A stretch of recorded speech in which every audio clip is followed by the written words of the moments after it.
गण गण गणात बोते.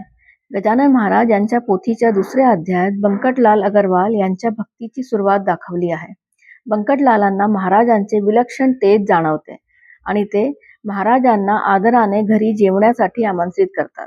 महाराज कोणत्याही बंधनात न राहणारे अलिप्त आणि मुक्त स्वभावी असल्याने कायमस्वरूपी कुठे राहत नाहीत. तरीही बंकटलालांच्या आग्रहाखातर ते त्यांच्या घरी येतात.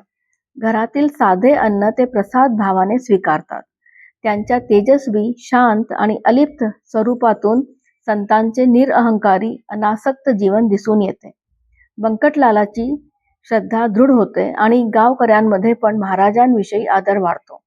महाराज सतत गण गण गणात बोते हा मंत्र जपत होते. त्यामुळे लोकांनी त्यांना गजानन असे नाव दिले. हा अध्याय संतांची ओळख श्रद्धेने कळण्याचे महत्त्व, सेवा व नम्रतेतून कृपा प्राप्त होण्याचे आणि संत संगती मन शुद्ध करून भक्तीची बीजे पेरते हे शिकवतो.